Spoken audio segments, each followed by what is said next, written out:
Hi, I'm April, and these are my friends Josh and Monty, and today on Space Loft, we're going to be talking about molds. Monty, why don't you start and tell us a little bit about these? Well, these are positives of the molds, and what comes out of these after they're poured is the negative of it, so you can make the end product, which is the model, or what this would be as a prop, would be a miniaturization of the prop. That's how you would come up with either a resin cast or some type of plastic cast that would make this, and they would paint it and clean it up and sand it and finish it so it would be ready for the shooting. Can you tell us from where some of these are from, Josh? Do you have any idea? Well, when I was looking through a lot of this stuff, I could tell some of this was from Stargate. So I found out that this is Gigantor, and it looks like it's from the 1960s. What can you tell us about him? Well, he was the most famous cartoon back in the 60s. I remember him with his jetpack that he'd pop on and go flying through space and tear everything up that there was. But he's really one of the coolest cartoons. It was a rudimentary cartoon, kind of blah looking for nowadays standards, but it's a really good cartoon. And it's kind of a neat find to find this here and all this, which is really strange. We got Stargate pieces, we got all kinds of pieces from Batman, the original series, the second series, we got T2, Terminator, and all these I think are probably miniatures for the original TV movies and sets. Wow. And Josh, you were doing something with these things over here, and they somehow work out with these? Right, when I was looking at these look like these would be put on top when they're pouring the molds and all that kind of stuff. I'm sure Monty would know a little bit more, but it was more like putting a puzzle together. No kidding. You know, just picking up a piece, and these are, of course, labeled, so that kind of helped as well, you know, trying to figure out exactly where all of these go. Like right here we have Venom, you know, who's a popular Spider-Man villain, probably one of my favorite. You think you could tell us a little bit more exactly how this kind of mold would work? Well, what this would do, you would place it on top of it, if this is the correct way. Right.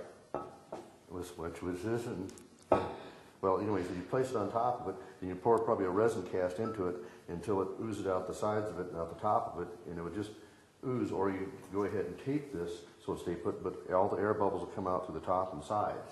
Then once it's done after about an hour or two of setting, you would pull it apart, then just peel this off and be like a rubberized piece, or even some of them were solid pieces. Then you'd go ahead and make the mold off of that, the piece off of that mold. There you go, Josh. So a lot of these could be used for actual movie miniatures, correct? Right. That's right. So if they were to try to film something that they needed like a wide scene that they couldn't quite get with characters, they would use these. Can't make and can't afford to do, it's a cheap way to do it. And that's what I think these are, because they're too precise and too clean to be models. Yeah, I noticed the detail in a lot of these, especially like in Venom, of course here in Stargate, and some of the Terminator figures that we have here, that they have. Stargate, yeah. Stargate? Yeah. Right over here. Like over here we have part of the scepter that they used. Of course, everybody knows the scepters that are used. And of course, the hand device that Raw in the original Stargate movie would use to do his like little mind wiping and, of course, killing everybody, which he was pretty good at. But yeah, and like I said, Venom. Even got some of the old Batman and Joker and Penguin stuff as well.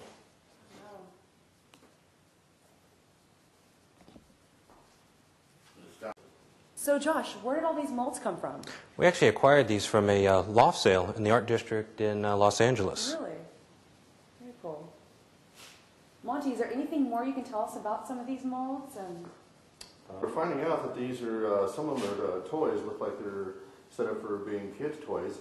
And this right here is Spider-Man. I think it's the late one. I'm not sure, but there's, you know, Spider-Man goes way, way back in the 50s. And that's about the most I can tell on these, but we're researching more, and we're going to find out more on the net about these fairly quickly, and we'll let you know when it happens.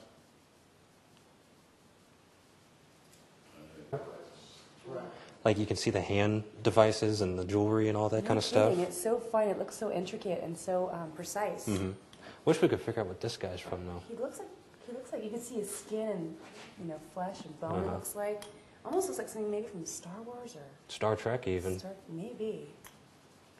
Got a lot of cool spacey stuff here. I mean, Stargate was probably a favorite movie of mine. Oh, I liked it too. One of my favorites too.